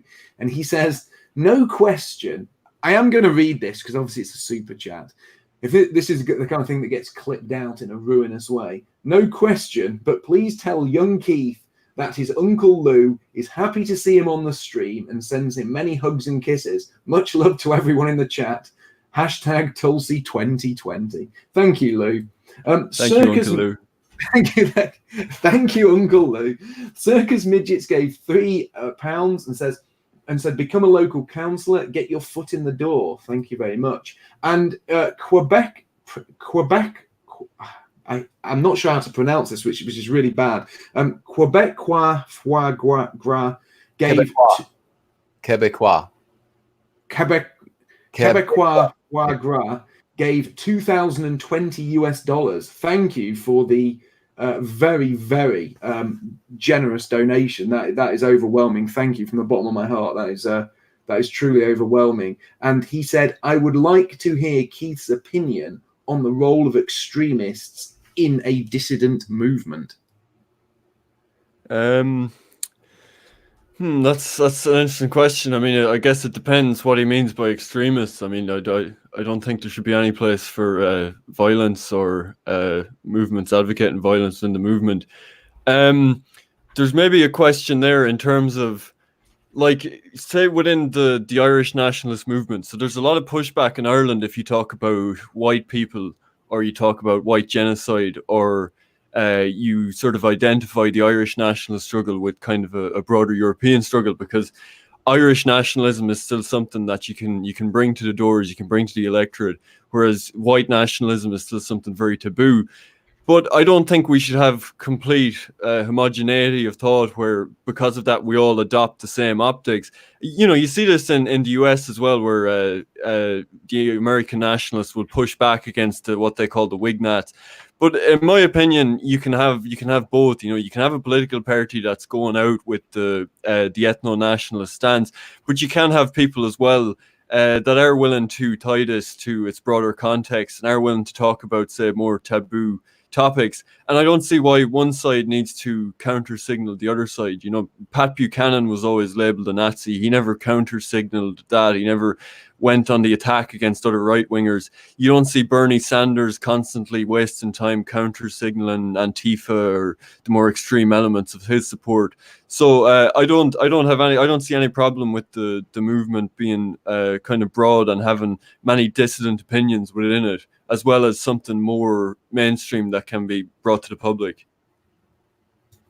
Okay, well, I want to, obviously it's a very generous donation, so I would like to address that as well. And before I do, I've written to the person who sent the donation. If you want to contact me, and if there's any way of proving it is you who sent the donation, I don't know if Jason knows you, but if you contact me at mark@thefallofwesternman.com and we can verify it's you, I would be happy to send you a personalized copy of my book, because that is truly phenomenal. And I'm very humbled that you've made such a generous and heartfelt gesture. But I just want to say this: when I talk about extremism and when I talk about policies, I always say no one agrees 100% on anything. And the way I work out my agreement with people is, firstly, do our ideologies coincide? And I give that a score out of 50.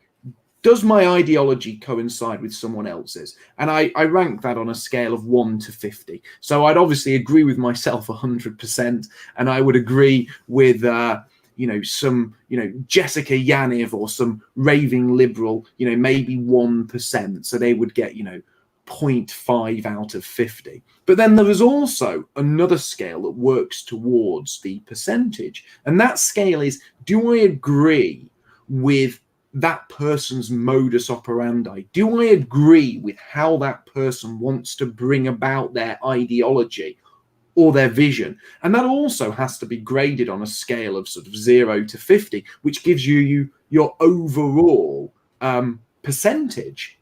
And that allows you to see whether you're truly aligned with somebody. And if somebody is an extremist in the sense, and I rank people not as an extremist because of their ideas, but more because of their modus operandi.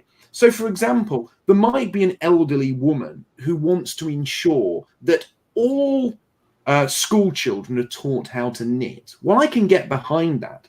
But if she wanted to force school children to knit at the point of a bayonet, or wanted to force her ideology of knitting for children via, a string of terror attacks, then that would make her an extremist. It's not so much the ideology, but it's how you fight for that ideology, how you seek to bring it about. Now, the fact of the matter is, there are people today in government who subscribe to ideologies that people forced via the bomb, the gun, the knife, through terrorism. Now, would you say those people are terrorists?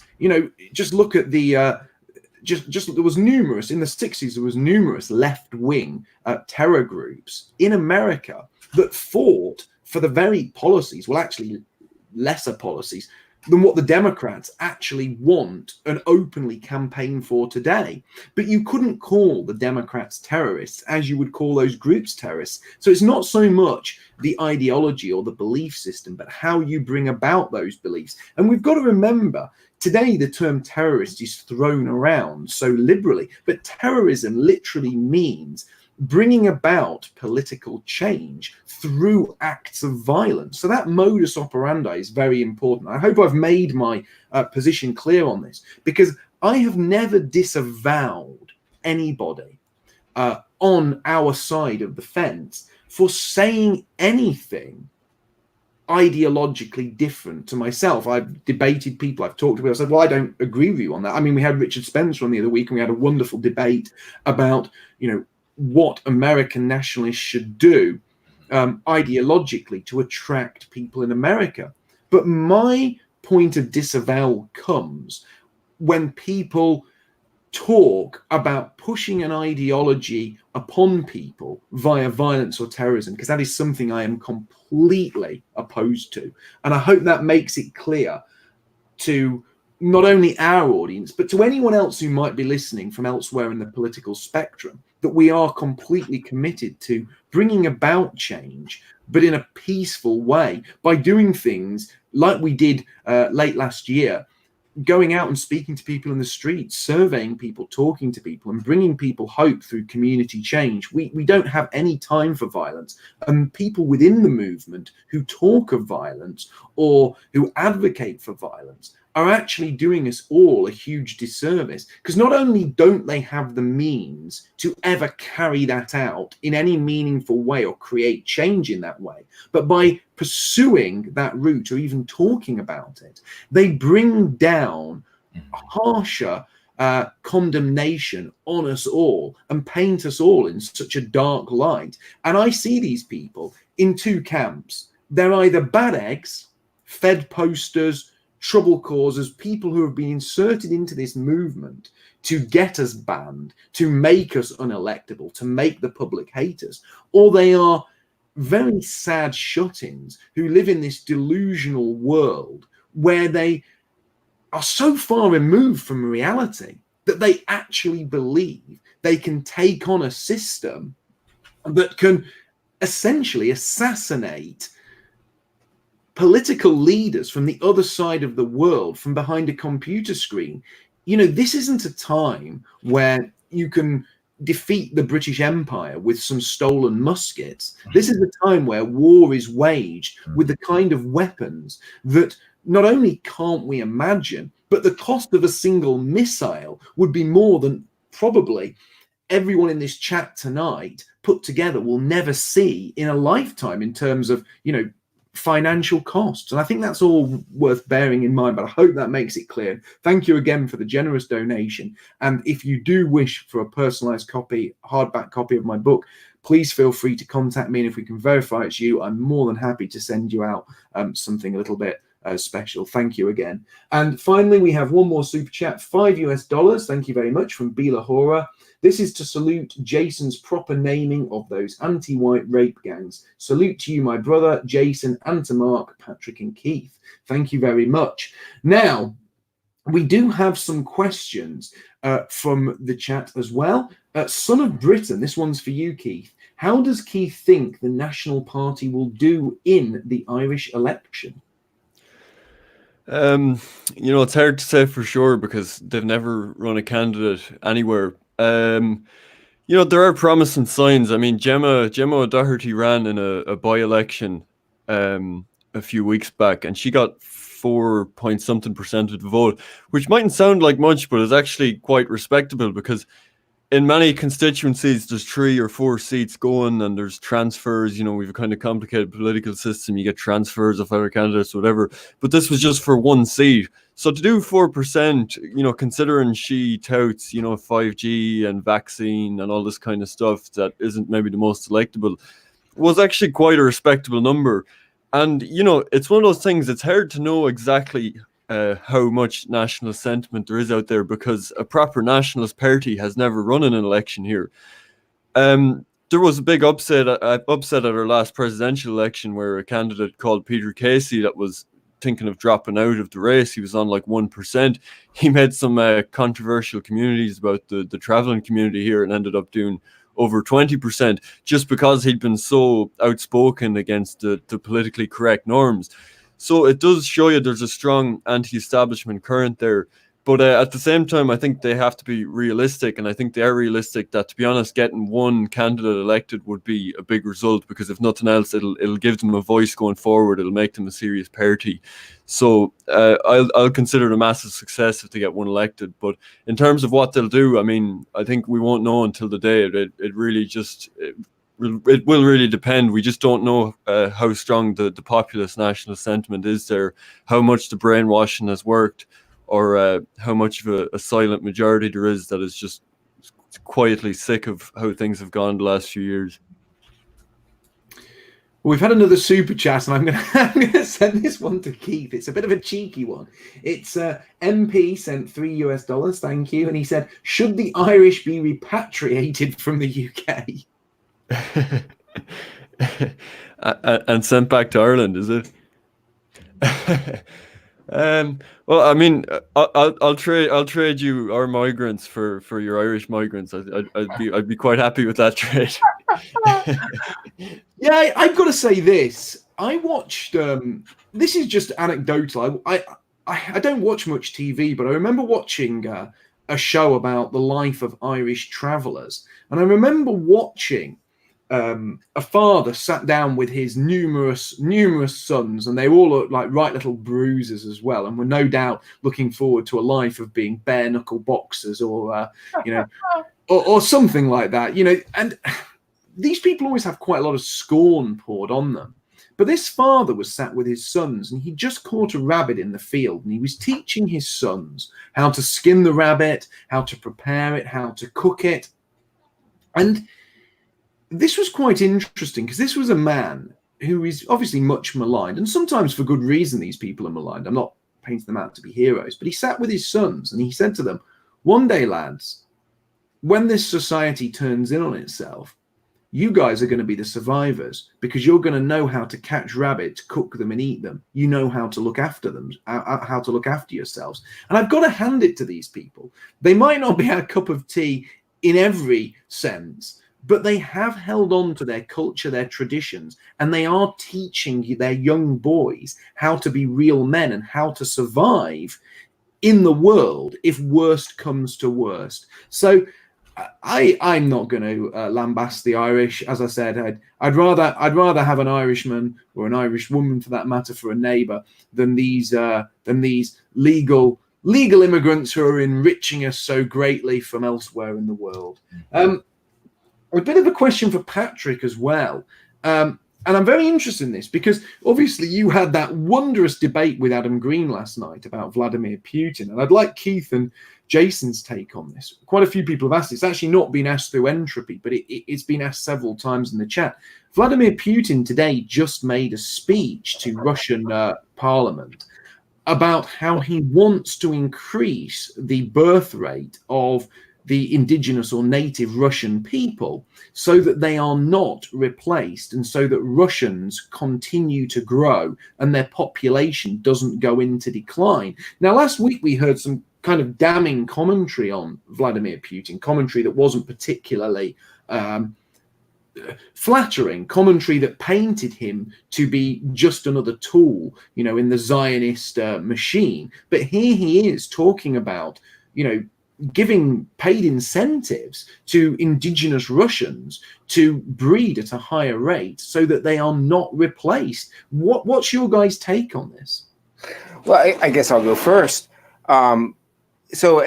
First, I will mention that I have reviewed the bulk of the videos that you and I guess Mark had thought were persuasive. I didn't find them in the least bit persuasive. I do think I have a much deeper and longer background in studying these issues, but I won't go into a whole lot of detail.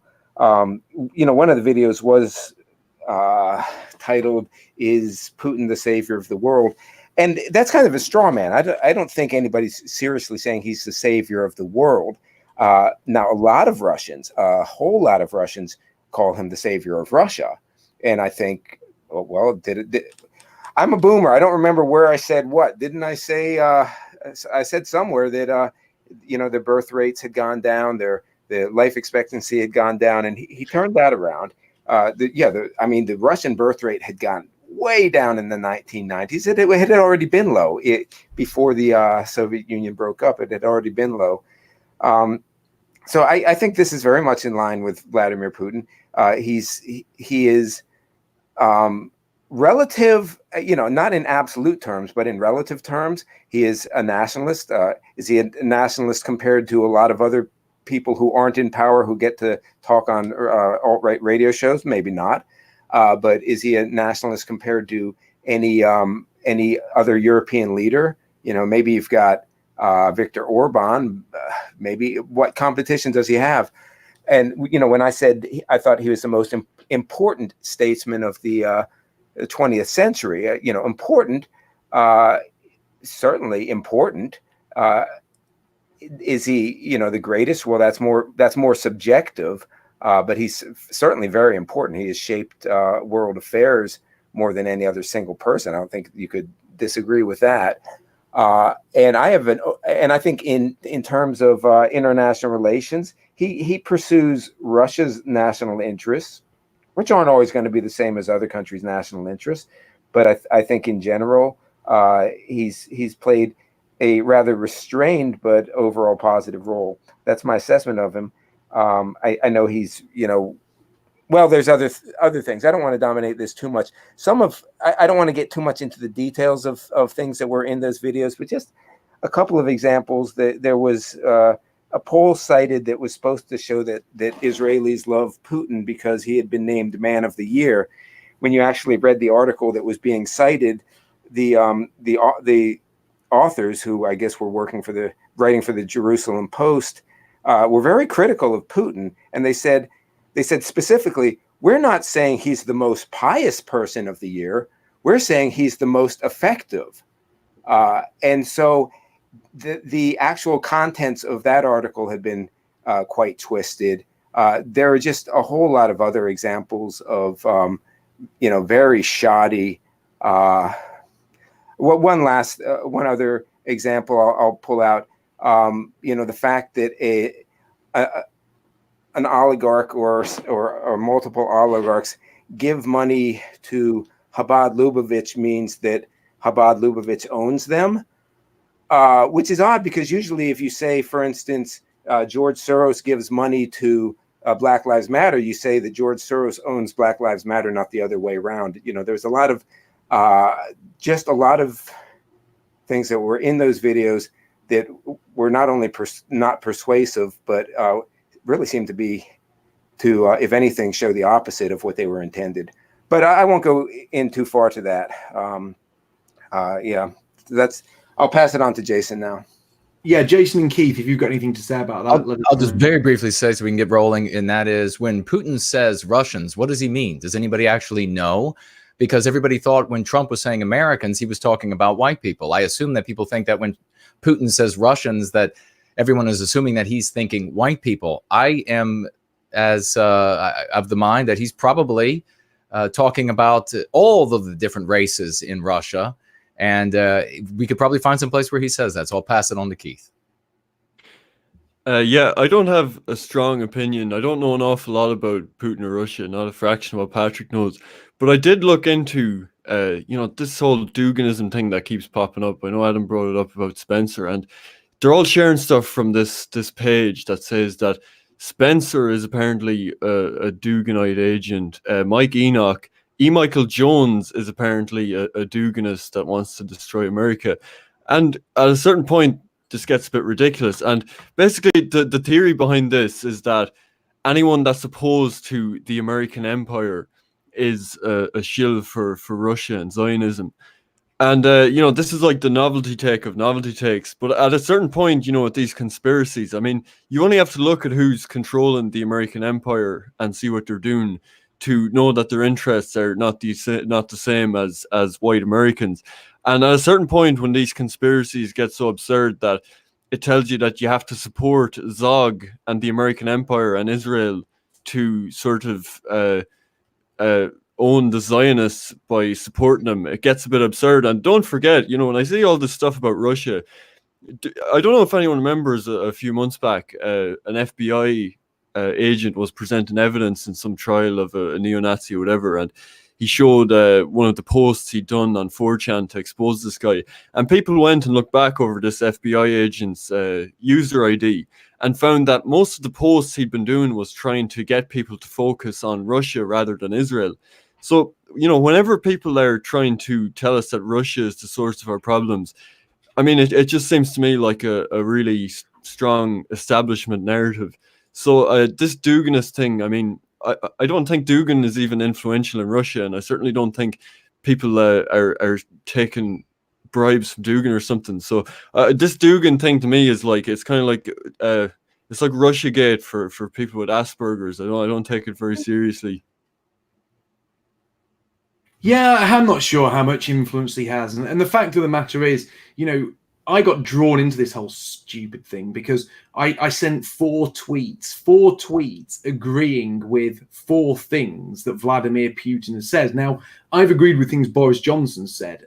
I agree with one policy that Labour passed, in fact, under Tony Blair's leadership. They banned smoking in pubs and restaurants, which was something I was a great fan of, because there's nothing I hated more than going for a nice meal somewhere to have some bozo blow his smoke into your face as you were trying to enjoy your dinner. I welcomed that. Does that mean I support Tony Blair? Do I support the war in Iraq because I supported his smoking ban in restaurants? Well, if you're going to make those kind of jumps, if you're going to add things up like that, you could really connect anyone to anything with those kind of giant, logical steps, but they're illogical steps. So the next question is for me. Hey, can I just add one last thing? As it's your last show, go on. Yeah. So regarding Alexander Dugin, I actually, I know a lot of Russian politicians, not personally, but, their names. I'd never heard of Dugin until a Stormfront caller who's become one of my co-hosts, Jeremy from Kentucky, called me up and started telling me about Dugin. So I looked into Dugin and I thought, A, he's not very important. B, he's not very interesting. He's started 3 political parties. I don't think they've ever put a seat into the Duma. Maybe he's always described as a Putin advisor. I don't think he's at anywhere near Putin's inner circle. So I just wanted to add that. Okay, we've got a question for me. It's from Adam, and he said, thoughts on Danny Tomo and the Patriots Union? Well, I think the fact that Tommy Robinson and his little would-be kidnapper lapdog, Danny Tomo, who, according to what I've been told, is up to some sort of very, very dirty antics, and is not a man of good standing. The fact that they've started or want to start a political movement called the Patriots Union, obviously stealing our name and trying to piggyback off what we're doing, just shows how we really are setting the narrative and how these people actually fear genuine alternatives, how they fear a proper, organized nationalist alternative that opposes wars, that speaks about issues that are just bigger than Islam, that talks about the great replacement and demographic change. These people are running scared, and they're running scared because they have abused their followers, they've abused their membership, they've abused their supporters, they've wasted the money that was generously donated to them, they have run up huge legal bills in unnecessary cases. And let's face it, they have let people down. And they've let down their core supporters, the people they're closest to. And they've done it because really all they've become are just lapdogs for agents of Israel. So yes, they're running scared. No, the Patriots Union won't achieve anything. And I suppose imitation is the greatest form of flattery.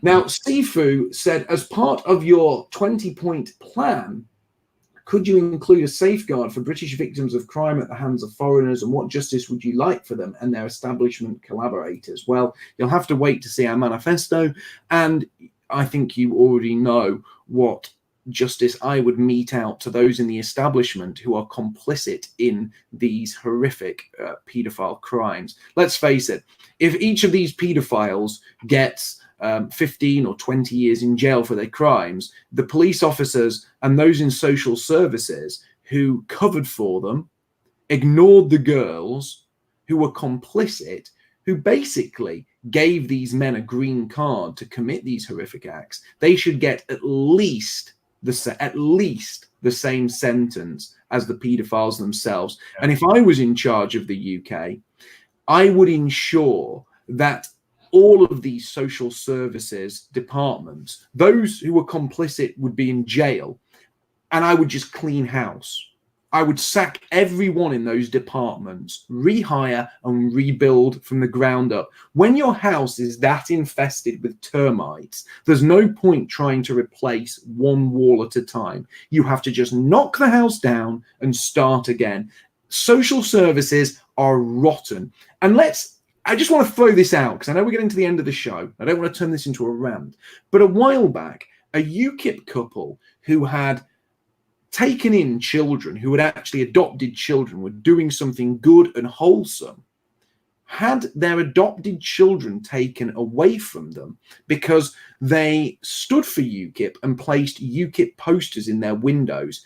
Social services made that decision. The same social services that covered up the crimes of these Muslim groomers. The fact is, social services and huge chunks of the police force have to go because the police force is now virulently anti-British, and the people who are signing up to that have to be complicit. How many times do you hear people say, oh, well, the people at this particular camp, they were just following orders, and that's no excuse? Well, if you were just following orders and those orders were to allow Muslim rape gangs to rape British girls, then you're just following orders is not an excuse. Off to jail with you, and you will never work again in the public sector. And I want to be completely clear on that, because I would go on the BBC and say that. I would go on any radio station. I'd go anywhere and say that. The police are now very much the enemy of the British people. Barclay Walsh, hello Barclay, he said, who will be Patrick's successor? Thanks for the laughs, Patrick. And I and everyone else wish you the best. Yes, we do. Now, I just want to touch on this. Patrick will not be being replaced. It's a scheduling conflict, and hopefully in the future, when he's revived and has got a bit more time, he may come back. But we've been constantly asked for more time for the guests. Again and again, people want more time for the guests. So for the foreseeable future, it is going to be myself, Jason, and one guest, or on special occasions, two, if it's somebody like Lana and Henrik. And the guest is going to get more time, and it's going to be more conversational rather than it being broken up by going round 4 different people. So I think for the time being, I don't want to replace Patrick. He's been great. And the thing with Patrick is he's very different. I'm very different to Jason. I'm also very different to Patrick. And Patrick's very different to me and Jason. We all brought very different things to this show. And I don't think Patrick would be an easy man to replace. Replacing that wealth of knowledge, that intellectual gravitas isn't something you can just do like that. And bringing someone in who we'd want to take, a very different position to the position myself and Jason takes would be something that's difficult. It's something I don't want to do. And also, with Patrick being such a long time contributor to the show, I don't think he is just replaceable like that. It's a sad day that he's going. We wish him all the best, and his seat will not be taken out of the fact I don't think it can just be taken quickly, and also out of a mark of respect. And I think because we are where we are tonight, there are more questions, but I would like to say, Patrick, as this is your last show, do you have anything you would like to say before we say goodnight to Keith and Jason and close the show? We close in about 10 minutes, but is there anything special you would like to say with this being your last show? Well, I mean, I like I said at the beginning of the show, I think you've got great potential as a leader.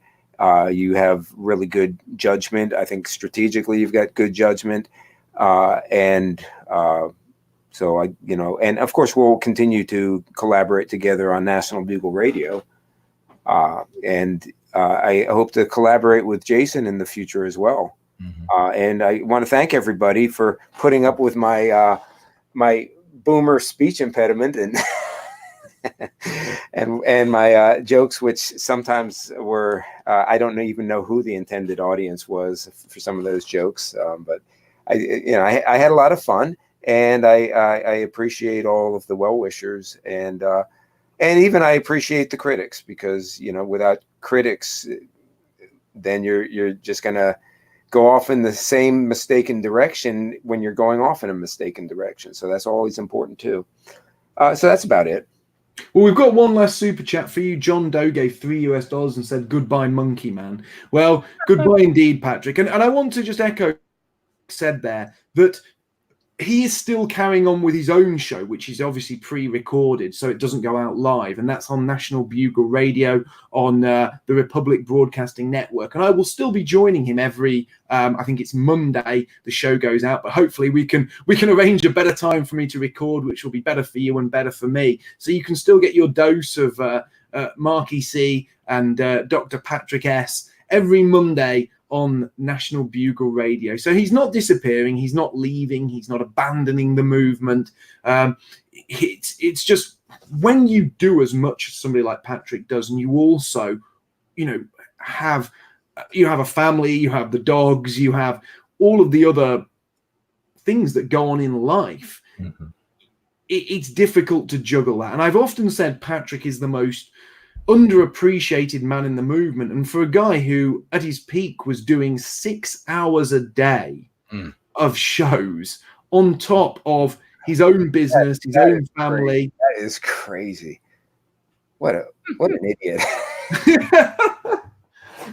I think, tonight, if this was in a live arena, we would give you a standing ovation and you would get to walk out of that arena first as everyone clapped you out. And you certainly deserve it, my friend. And, I will be back with you on Monday night. And don't forget, Patrick's BitChute is in the link of this show in the description below. The link to his BitChute is in the description below. Not enough people have subbed it. Please sub it and check out my regular show with Patrick on a Monday. He does deserve that. He deserves our support. He's a good man. He's a good friend, and he's been a great contributor. So thank you, Patrick, for everything you've done. Now, Keith, you have also been a great guest, and tonight you've not really had as much time as I'd have liked tonight because it's been a special show for Patrick, so we'll have to have you on again. And as I've already let the cat out the bag, you will be coming to join us at an in real life meeting here in the UK, which will be very very special, I'm sure. But can you tell us where we can find you, how we can contribute to your work, and give us a bit of a preview of anything you're working on at the moment that our audience can look forward to? Yeah, it's been good. Thanks for having me on, and I look forward to being the token non-white at your event in England.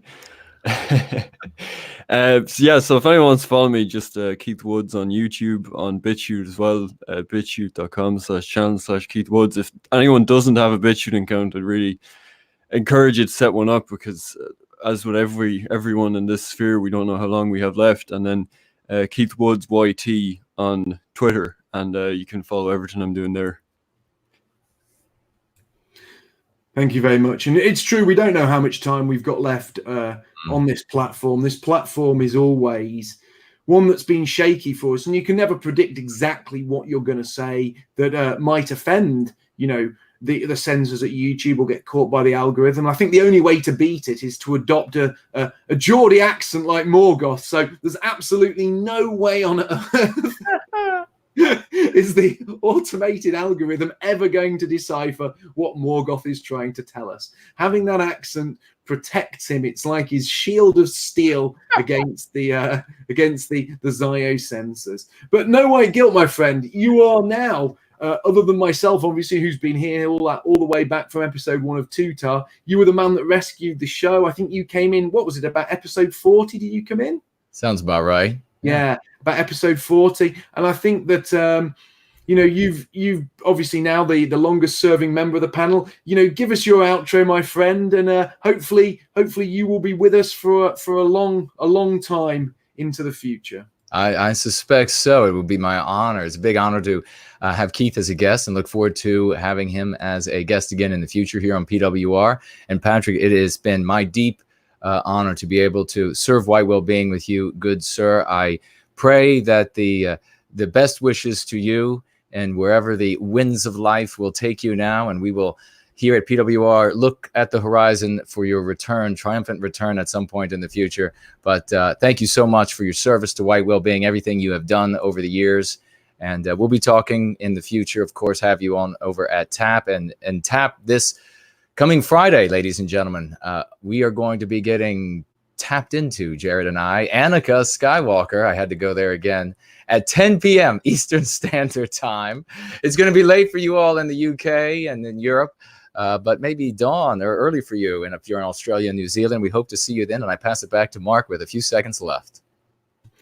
Well, I certainly won't be tapping up any females. I am now a proud father and very taken man. But I do look forward to the after party. I also look forward to next week. We've got a great lineup of guests coming up. We have Dancing Dove next week. After that, we have Brandy Sheets, who will be talking about the issues in South Africa.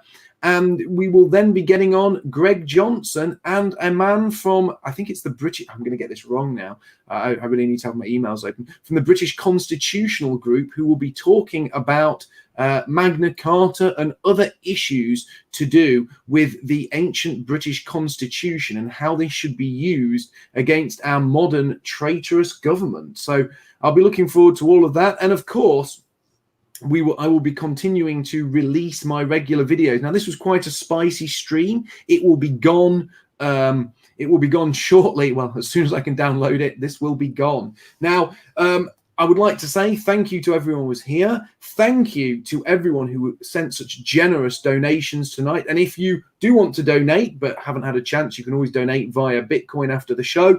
And I would like to say a special thanks to Keith, a special thanks to Jason, of course, and of course, a very, very warm and special thank you to Patrick Slattery. Dr. Patrick Slattery has been absolutely superb. He's been with us for around 100 episodes, maybe slightly more, maybe slightly less, but either way, nearly 2 years service on this show isn't something to sniff at.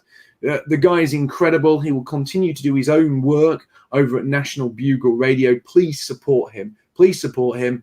And please give him one final warm round of applause. But of course, as always, my biggest thank you is to our audience. You are wonderful, wonderful people. I love you all. I look forward to meeting you in real life. And this year is really shaping up to be something very special.